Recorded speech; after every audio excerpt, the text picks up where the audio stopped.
Bienvenue aux Femmes Rayonnantes Entrepreneurs Podcast où tu trouves des épisodes de 15 minutes ou moins avec des conseils, des astuces, des réflexions sur la prestation de services en ligne, l'entrepreneuriat digital, le leadership et des actions à mettre en place pour développer ton entreprise digitale.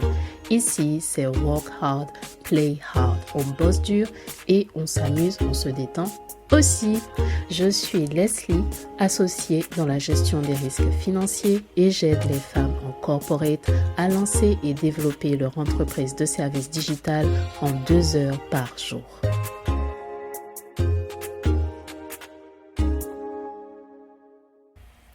Si tu es solo entrepreneur ou que tu opères en petite équipe, développer ton entreprise, avoir plus de clients, avoir une stratégie marketing efficace, avec des moyens limités, un budget serré, c'est ça ton défi.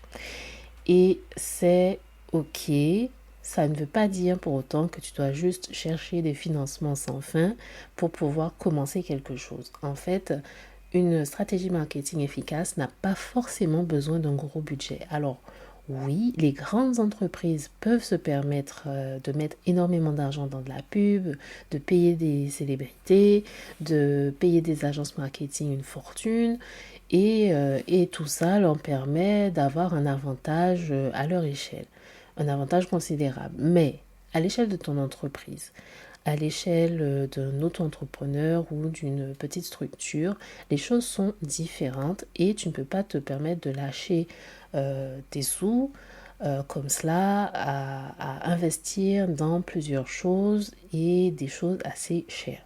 Donc, cette approche ne va pas forcément fonctionner et ce serait très coûteux, même peut-être trop coûteux pour ce que c'est. La bonne nouvelle, c'est qu'il y a des outils, des stratégies, des façons de procéder qui sont aussi adaptées aux petites entreprises et aux entrepreneurs et qui vont te permettre d'avoir des résultats intéressants sans forcément exploser ton budget. Et parmi ces méthodes, il y a le marketing de contenu. Je t'en parle parce que c'est la méthode incontournable de nos jours. C'est la méthode la plus puissante et économique qui me semble exister de nos jours pour attirer et engager tes prospects. C'est créer du contenu, des articles, des blogs, des posts sur les différentes plateformes, c'est des vidéos, des audios, bref, tout ce que tu vas préparer en termes de contenu, de qualité pour établir ton entreprise dans son domaine. Et ça ne nécessite pas particulièrement beaucoup d'argent puisque les réseaux, tu peux commencer sans grand investissement au départ. Et c'est une méthode qui est intéressante parce que c'est un moyen qui va te permettre de construire du lien avec ton audience, de te faire connaître et peut-être même d'établir ta marque et ta marque personnelle.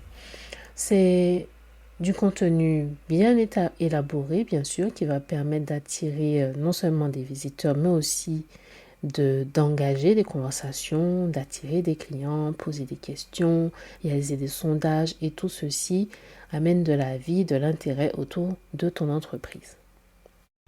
Et puis, contrairement à la publicité où tu payes pour que ce que tu as partagé reste visible, lorsque tu utilises le marketing de contenu, tu peux créer des contenus, des vidéos, posts ou autres qui vont rester d'actualité, qui vont te permettre d'attirer des visiteurs même plus tard, même des années plus tard. Et ça, c'est particulièrement le cas sur YouTube.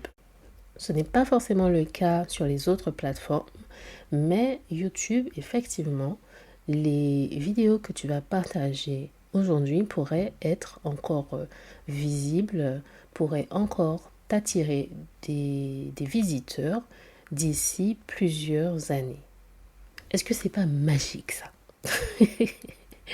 D'ailleurs, tu auras sûrement remarqué que même si les grandes entreprises utilisent la pub ou d'autres moyens pour se faire connaître et pour attirer des clients, le marketing de contenu reste quand même utilisé à leur échelle, reste quand même d'actualité. C'est te dire à quel point c'est la méthode incontournable pour pouvoir établir ta marque, établir ton entreprise. Ceci dit, cette façon de faire, ce marketing de contenu, a sa limite. La limite ici, c'est que le marketing de contenu te demande du temps. Ça demande du temps, de la constance, d'être régulier. Et il ne s'agit pas simplement de publier pour publier des posts sur les réseaux, mais il faut derrière une stratégie, que ce soit aligné, en fait que ton contenu s'aligne avec les besoins et les intérêts de ton audience. Alors pour ça, 3 choses clés qu'il te faudrait garder à l'esprit quand tu veux publier, quand tu veux te lancer là-dedans, c'est de ne pas publier pour le plaisir de publier. Publier pour la quantité. Généralement, c'est la qualité qui va primer sur la quantité. Bon, si tu arrives à faire un mix entre les deux, ce serait juste parfait. Mais honnêtement, si ton emploi du temps est suffisamment chargé comme ça, vise plutôt la qualité que la quantité. Ensuite, concentre-toi sur des partages qui vont rester en lien avec le but de ton entreprise. Je vois trop d'auto-entrepreneurs, de solopreneurs ou de petites entreprises qui utilisent les réseaux, mais pas forcément correctement. Et là, en fait, c'est là qu'il est le problème. Parce que si ton entreprise est spécialisée dans un certain domaine, c'est étrange si les pages de ton entreprise parlent d'autre chose. Il faut rester concentré. Et ensuite, évite de tout concentrer sur la vente. Parce que trop de contenu orienté sur la vente seulement, eh bien, c'est pas si intéressant. Parce que ce n'est pas forcément ce que recherchent tes prospects en premier lieu. Il faut comprendre, lorsque tu viens pour visiter une page ou lorsque tu fais une première visite quelque part, généralement, ton premier réflexe n'est pas l'achat. Mais déjà, tu aimerais savoir, est-ce que tu es arrivé au bon endroit? Est-ce que ce qui est partagé est pertinent? Est-ce que cette personne va vraiment m'apporter quelque chose, répondre à mes attentes? Donc, il y a aussi autre chose que la vente. Et si tu n'as pas une stratégie claire, une planification régulière, tu risques de ne pas avoir les résultats voulus. C'est pourquoi il est important d'y réfléchir dès le départ, au moment où tu estimes que cette stratégie, c'est ce que tu veux mettre en place. Il faut pouvoir réfléchir à la finalité derrière, comment ça va servir réellement ton entreprise et tes objectifs. Et c'est pour ça qu'un accompagnement personnalisé peut faire toute la différence pour t'aider à gagner en clarté dans tes idées et éviter les erreurs courantes. Si tu veux aller plus loin, plus vite, je te propose des sessions de coaching et de mentorat pour seulement 47 € afin que tu sois accompagné de manière vraiment personnalisée. Ensemble, on travaille sur les solutions et on met en place, on place à l'action, on place les actions qu'il faut pour que tu puisses obtenir les résultats voulus. C'est pour cela que ces sessions sont payantes. Surmonte tes obstacles, accélère le développement de ton entreprise et ton développement personnel, parce qu'il est temps de rayonner en ligne. Il est temps de rayonner en ligne. Merci d'être passé, d'avoir écouté, et si tu souhaites aller plus loin, tu peux visiter le site internet www.femmerayonnantes.fr.